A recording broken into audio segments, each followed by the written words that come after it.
Hey everybody, I want to talk about a story, a news item that came out in the Forward. That's the main progressive Jewish news outlet in America, about a controversy that's brewing at JTS. JTS is the Jewish Theological Seminary in New York. It's the flagship academic institution of the conservative movement. Now, for those of you who aren't Jewish or don't know what that means, the term conservative has nothing to do with being conservative. When the movement was founded, it was the more conservative alternative to Reform Judaism. But today, the conservative movement is basically a leftist progressive movement within Judaism. We'll get to that more in a bit. Now, the story that I'm going to share with you is somewhat infuriating, or honestly, at the same time, it's also completely predictable. So let me read you some of this article, and here it is. Let's take a look. The headline, as you can see, the headline is Israeli President Isaac Herzog's selection as JTS commencement speaker royals graduating class. Now let's take a look at what the article actually says. And this is really, this is astounding what happened here. Check this out. The selection of Israeli President Isaac Herzog as the Jewish Theological Seminary's commencement speaker has divided undergraduates at the school, with several seniors and dozens of other current students and alumni signing a letter calling on the school's chancellor to disinvite Herzog. The letter accused Herzog of inciting violence against civilians in Gaza, a characterization shared by some human rights groups, and criticized him for not taking action against settler violence in the West Bank. The students added that Herzog's involvement in the school-wide May 19th ceremony, when he will also receive an honorary degree from the seminary, would leave them, quote, morally conflicted about attending. Morally conflicted about attending. Think about that. So let's stop for a second. Isaac Herzog is the president of Israel. Now, in Israel, the president is a ceremonial figure. He has no executive power. He doesn't command the military. He doesn't make policy. He's a symbolic head of state. So he just basically represents the Jewish state. And he's about as moderate, well, I wouldn't say moderate. He's a leftist, but from the perspective of these progressives in JTS, he's a moderate figure in Israel. Meaning, if you're looking at Israel and you're hoping for a more left-leaning type government, I mean, he was the head of the Labor Party, okay? It's a moderate to progressives, he would be viewed as moderate. To normal people and people like myself and to mainstream Israelis, he's viewed as someone of the left, or let's say center left. He spent the better part of 2 years trying to broker a compromise during the judicial reform debate, trying to prevent a collision between the government and the opposition. I mean, that's kind of at least on the surface, that's the game he played. He's certainly not right wing. He's not a hardliner. Okay, this is Isaac Herzog.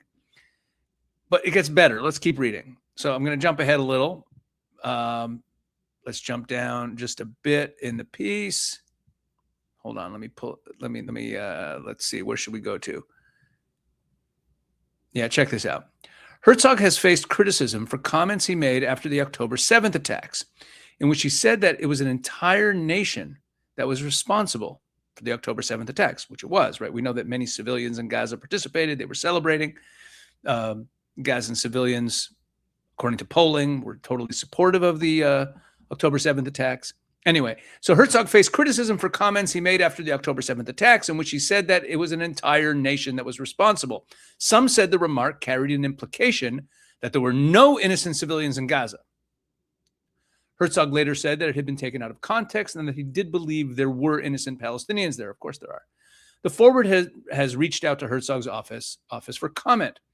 In an interview, one of the students who signed the letter, granted anonymity out of concern for professional repercussions, said he wanted to fight back against a culture of silence around Palestinian suffering in the Jewish world. Quote, I do feel powerless, the student said.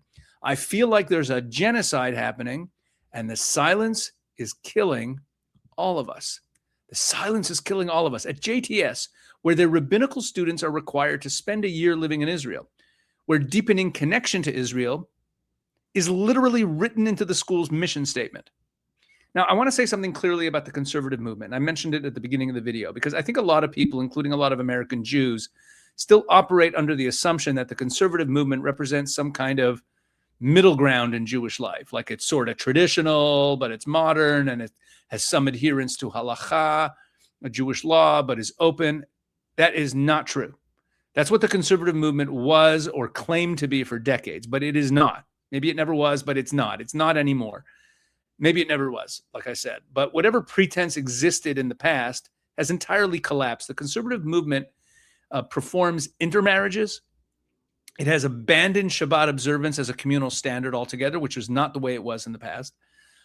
Its affiliated synagogues have been hemorrhaging members for decades. The average age in the conservative movement is basically a senior citizen because the people have largely stopped believing in anything distinctively Jewish, so the younger people don't go. What the conservative movement actually is today is a network of institutions, of synagogues, with institutional power, and it is basically progressive politics dressed up, with a talit and a kippah sometimes. Okay, it's the Democratic Party platform, the left-wing edge of the Democratic Party platform, with some Hebrew thrown in, and maybe a Kiddush at the end. The students at JTS protesting Herzog's invitation are the logical endpoint of the trajectory of that movement, the trajectory it's been on for decades. They're not a deviation from what the conservative movement has become.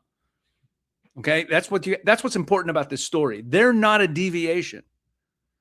Maybe the older generation and the faculty are still from the old world when they were still Zionists there, but these students are not really a deviation. This is what the conservative movement has become. They are the fullest expression of the conservative movement. Okay, once you stop believing in absolute truth of the Torah, this is where you end up. Now, here's what I find particularly striking, and I wrote about this in a column in the Jerusalem Post last year. So I want to compare these students to a famous case. There was a famous legal case in Israel from the 1950s. There was a man by the name of Oswald Rufeisen. He was also known as Brother Daniel. He was a Polish Jew who converted to Catholicism and became a Carmelite friar. Now, he was also a hero. He actively fought the Nazis. He worked with the Jewish underground. He saved hundreds of Jewish lives. And he led the resistance. He led the Jewish resistance in the Mir Ghetto. I mean, he was really active in fighting the Nazis and saving Jews. And he was able to do a lot of that because he had become a Catholic friar. Now, later, he came to Israel. After the war, he wanted to live out his life in Israel, and he applied for citizenship under the law of return. The law of return is the Israeli law that grants automatic citizenship to anyone who is a Jew. Okay, because the land of Israel was created as a refuge for the Jewish people. So at the time, there was a big debate in Israel about whether or not Brother Daniel should be granted citizenship under the law of return because he had become a Catholic friar. So the Israeli Supreme Court, in a split decision, ruled against accepting him under the law of return. They rejected his application to emigrate under the law of return. He did end up living out his life in Israel, but he was not granted citizenship under the law of return. Okay, so they rejected him. Now, what was the reason? They didn't reject him because he was a bad person, right? They rejected him. He was a remarkable person, and he had sacrificed a lot for the Jewish people. But in the words of Justice Moshe Landau, who wrote the majority opinion, a convert to Catholicism, quote, no longer shares a common fate with the Jewish people, and, quote, erects a barrier against any future identification with the Jewish people. Okay. And like I said, there was a dissenting opinion, a lot of debate. I don't want to get into that debate, but I want to hold this up as a contrast to these students at JTS. But I want to be clear about something. I'm not arguing that the court was wrong. I want to be clear. I'm not saying Rufeisen should have been granted citizenship under the law of return. The court applied its reasoning. Its reasoning had some coherence to it, that Jewish identity is bound up with Jewish destiny and with the fate and future of the Jewish people, and that Rufeisen, through his conversion, had placed himself outside of that destiny. even though he personally wanted to be a part of it, even though he had fought for Jewish lives, even though he wanted to live out his days in the land of Israel. But converting to a different faith, converting to Catholicism, meant that he was no longer part of the Jewish destiny. Okay, that was their ruling. And I don't want to debate their ruling right now. There's a lot written on it. You can look it up. Look up the Brother Daniel case. So, but keep that standard in your mind, that standard of identification with the destiny of the Jewish people. Now ask yourself, what do you say about these JTS students? Because here's what Jewish destiny looks like now in 2026. The Jewish people, after 2,000 years of exile, have returned to our land. We have rebuilt our nation. We have an army. We have Jewish soldiers defending Jewish lives in the Jewish homeland. And according to military experts, such as John Spencer, the head of urban warfare at West Point, we have the most moral army in the world. The genocide claim has been debunked, and the statistics are clear. You can look that up, and all the students at JTS know exactly where to find all that information. Okay? The state of Israel, as it exists today, is the fulfillment of a millennia-old dream of our ancestors.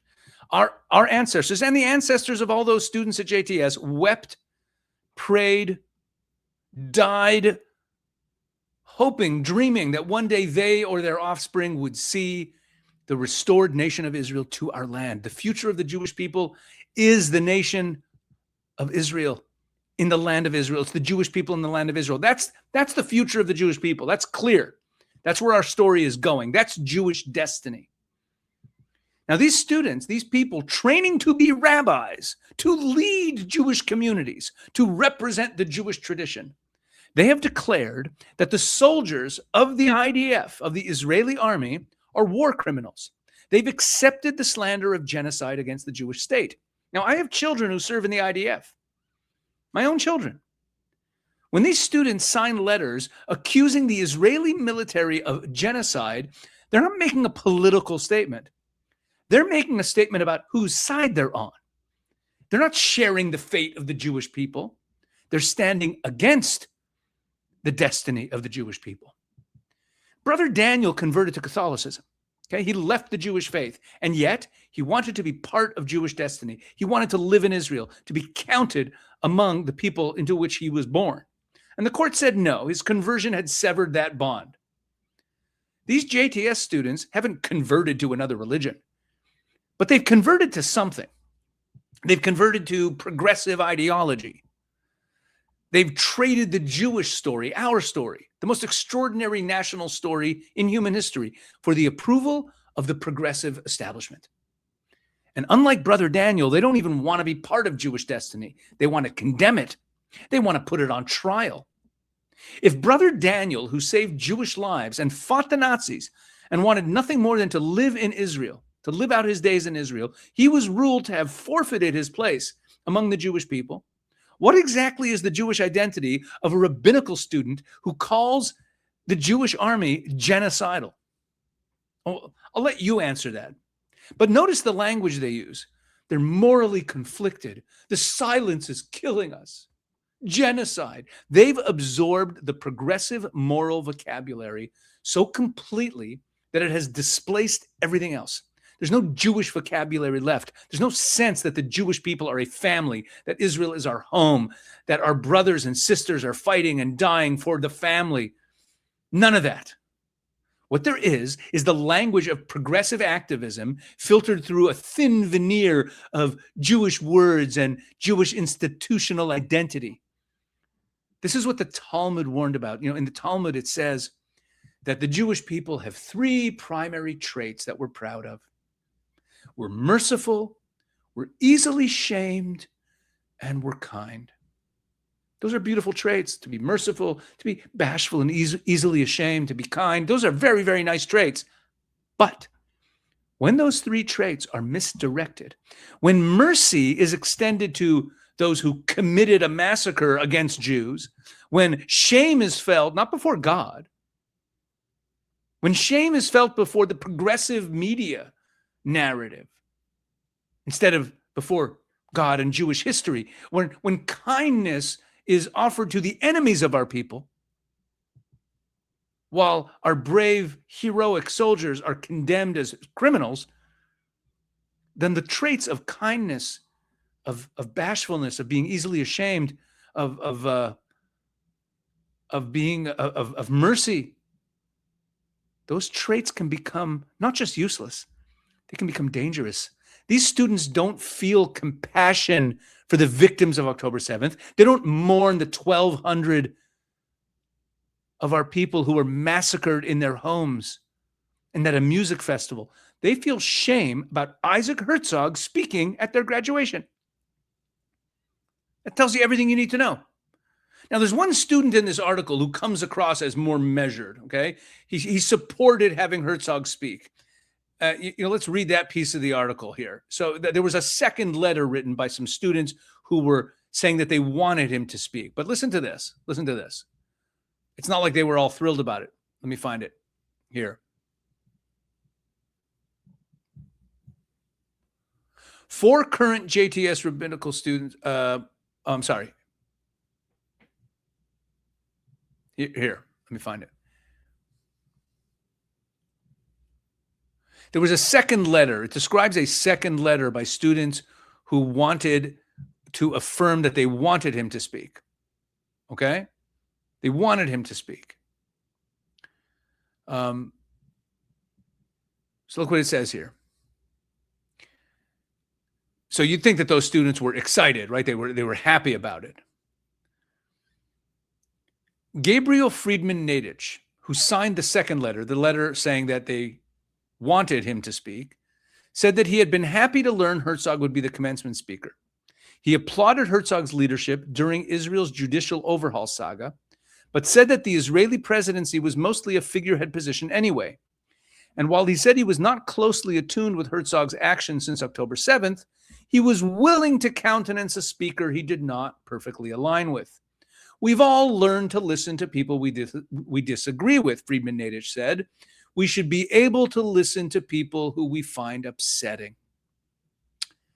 Wow, he's so open-minded, right? Look at that.